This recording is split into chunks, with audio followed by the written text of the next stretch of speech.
Guys, how are you doing? Today I have a book with me written by Will Durant. It's The Greatest Minds and Ideas of All the Times. And chapter 1, A Shameless Worship of Heroes. Of the many ideas which in youth gave life a meaning and variance missing from the chilly perspectives of middle age, one at least has remained with me as bright and satisfying as ever before. The shameless worship of heroes in an age that would level everything and reverence nothing. I take my stand with Victorian Carlyle and light my candles like Mirandilla before Plato's image at the shrines of great men.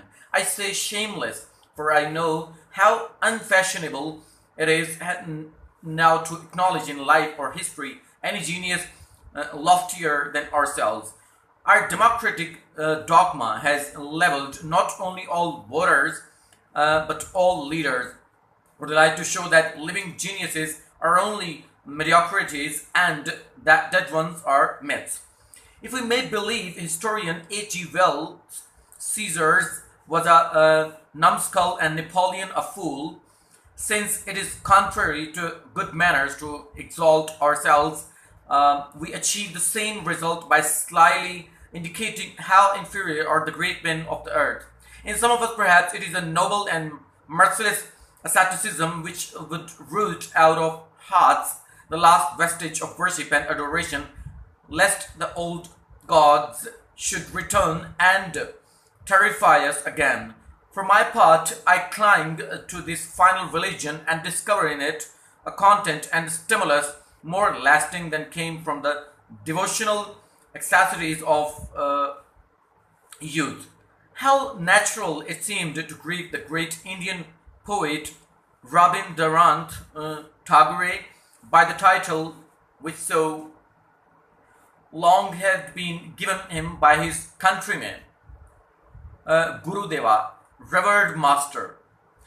For why should we stand reverent before waterfalls and mountain tops, or a summer moon on a quiet sea, and not before the highest miracle of all, a man who is both great and good? So many of us are mere talents, clever children in the play of life, that when genius stands in our presence, we can only bow down before it as an act of God, a continuance of creation. Such men are the very lifeblood of history, to which politics and industry are but frames and bones. So as you can see, we are actually increasing our level of reading. When I had the book with me, The Conversations with God, and the other book, The Power of Now, I used to read only one paragraph. Per the end, I used to upload a video. So right now, I'm actually extending paragraphs so that maybe you can find my mistakes and you can tell me, you can teach me maybe, or maybe if you can find something fruitful for you and then you can practice it on your own. Try to find some good books. In my last video, someone asked me, I guess I forgot his name, Hassan, I guess. Hassan asked me that what kind of book should we read. Try to find simplest book जिसमें बहुत सारे simple words हों, ठीक है, ताकि आपको reading में जो है वो आसानी हो, ठीक है। ग्रेजुअली जो है वो उसको जो है वो अपने लेवल को इंक्रीज करें।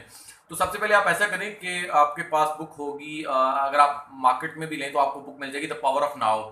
The power of now book बहुत अच्छी है, ठीक है। मैं कमेंट सेक्शन में उसका लिंक भी अपलोड कर दूंगा अगर मुझे गूगल पे अवेलेबल होती है, ठीक है।